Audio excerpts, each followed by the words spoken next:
What's up everybody, it's Sean here today to give you guys a review of the JJJJound collaboration with New Balance on this 990 V3 in the brown and black colorway. Today's video, as always, is sponsored by the good people from Heffalux. Heffalux is my all-time favorite sneaker insoles, and they sell ETP insoles, which essentially is the same material you'll find in Adidas Boost. So if you're looking to add some additional comfort inside your shoes, be sure to check out their website, which I've linked down below in the description box. You'll see they sell a variety of different insoles, so depending on the type of insole density and the cushioning setup you're looking for, you're going to find there's a suitable insole for everybody. So I've been a paying customer of Heffalux for years now, and to me, I personally find them to be very comfortable. So if you guys want to check them out and try a pair for yourself, be sure to use the code SEANGO at checkout and get 15% off your entire purchase. So this is the latest collaboration between Montreal-based design studio JJJJound with New Balance.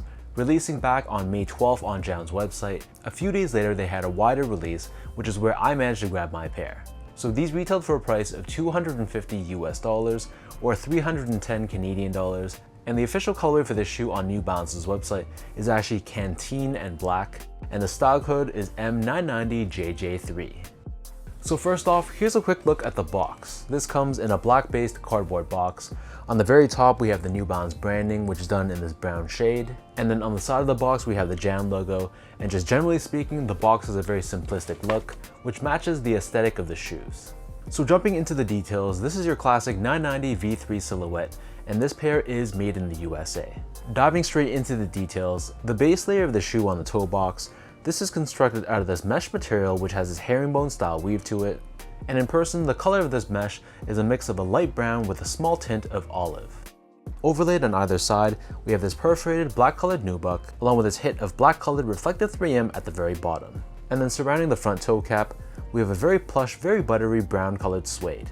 This same brown suede covers the entire mid panel of the shoe, and then the top two eyelets at the very top, this is constructed out of a black colored TPU or plastic. Underneath this, stitched on top of the mid panel, we have this black colored New Balance N logo, which is also done in that same reflective finish. And then moving downwards, we have more of that same mesh that we saw earlier on the toe box, along with another overlay of this perforated black nubuck. Surrounding the bottom of the heel, we have more of that brown colored suede. And then above this, we have another panel of black nubuck, along with this square New Balance emblem. And the very top of the heel is covered in this black colored reflective 3M, and we have JJJJound branding printed across. Surrounding the bottom of the heel, we have this black colored TPU heel clip, and you can see here we have New Balance branding in the center, and this helps give you added structure and support for the back end of the shoe. For the laces, so these only come with one lace option, and they're just your standard flat style lace in black. Underneath this, the majority of the tongue is constructed out of that same herringbone style mesh, and then overlaid on the top, we have this padded nylon with New Balance and USA pressed on in the center. The interior of the shoe is lined in this black colored textile, and then as you look at the insoles, these come with their standard foam lined insole. It's also covered in this black colored textile on top, and then pressed on the heel, we have the JJJJound logo in white. So the upper of the New Balance 990 V3 sits atop this absorbed foam midsole, and this entire midsole is painted completely in black. In addition to the absorb, they also incorporate New Balance's end cap technology as well. This is visible on the lateral side of the heel. An end cap, for those who don't know, is basically a dual density cushioning setup, which consists of a softer EVA core surrounded by a stiffer polyurethane rim, giving you a good balance of support with cushioning. Finally, turning the shoe over to the bottom, the outsole here is also completely blacked out. We have this diamond shaped traction pattern on the forefoot, along with these grooves cutting across to give you added flexibility, and we have the New Balance logo on the medial side of the heel. And then beneath this in the middle, you can see there's a carbon fiber shank plate as well, and this helps with torsional rigidity and midfoot support. So that breaks down the look and the construction of these JJJJound 990 V3s. And for those wondering about sizing, to me I feel like these fit like most of my other 990 V3s, so I personally prefer to go a half size down. So I'm a true size 10, slightly on the wider side, meaning my foot actually measures as a size 10 on a branded device. However, I prefer to go down a half size in New Balance models like the 992, the 990 V3, V4, V5, and the 998 as well. And in comparison, I usually stick true to size or a size 10 in other New Balance silhouettes like the 2002R, the 990 V2, the 997, and a lot of the made in UK models like the 991, the 1500, and the 1530. But if you've worn 990 V3s before, whatever size you normally wear, whether that's true to size or half size down, I'd stick with that same size for this one. Moving on to the comfort, so I've said this before in all my past reviews, but the 990 V3 to me at least is a very comfortable sneaker. The thing I love most about it is that I feel like it's a very balanced shoe.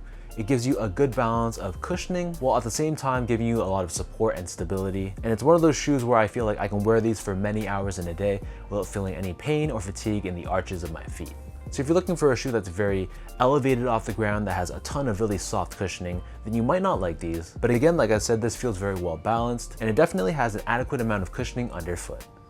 Finally, in terms of the overall quality and craftsmanship, so this being a made in USA pair, my expectations as usual are quite high. And I gotta say, the material quality lived up to my expectations. The suedes, the nubucks, everything on the shoe really felt like it was good quality, and I really had no complaints about it at all. And in terms of the overall build and craftsmanship, I had a couple extra long threads I had to trim off myself, but aside from that, there weren't really any glue stains on my pair, and all the panels were pretty symmetrical and aligned, nothing of that nature. So really, no issues at all from that standpoint.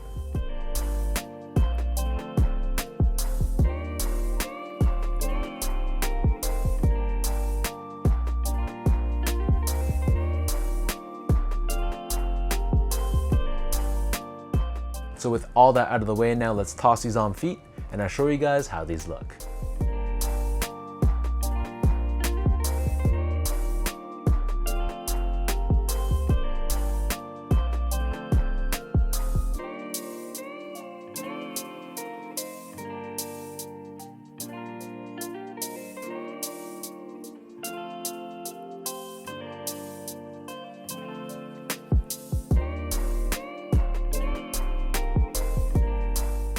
While these sold out immediately on the website, and while the secondary prices for the shoe are quite high, to be completely transparent with you guys, if this was not a collaboration, I'd be almost certain that this would be sitting on the sites. It's crazy how these things work. You slap on the JJJJound branding on the shoe, and all of a sudden it's very, very sought after, but I guess that's just how things are these days. My personal opinion about this shoe is that I'm not that big of a fan of the colorway. It really reminds me of one of those hiking or trail shoes, and that's part of the reason why I didn't pick up the Aimé Leon or 993s either as well. I think this shoe would have looked much better with a cream or a white colored midsole, but the way the color blocking is as is, I can't lie and say that I love it. However, this pair definitely has its advantages. This having a black midsole and black outsole, I'm definitely not worried about getting it dirty, and it's really one of those pairs I can throw on feet and really not worry too much that I'm gonna mess these up. So let me know in the comment section down below what you guys think about this brown and black JJJJound 990 V3. What are your overall thoughts on this specific colorway? And for anyone watching, were you guys lucky enough to grab these for retail? Did you take an L and pay resale, or did you just pass altogether? If you guys like this video, be sure to like, comment, and subscribe to my channel if you haven't yet. You can follow me on my Instagram account at esco8, check me out on Twitter at sean.go, and visit my website at seango.ca. So until next time, thank you guys so much for watching. Thank you for the continued love and support. Hopefully you guys enjoy this review, and I'll catch you guys all in the next one.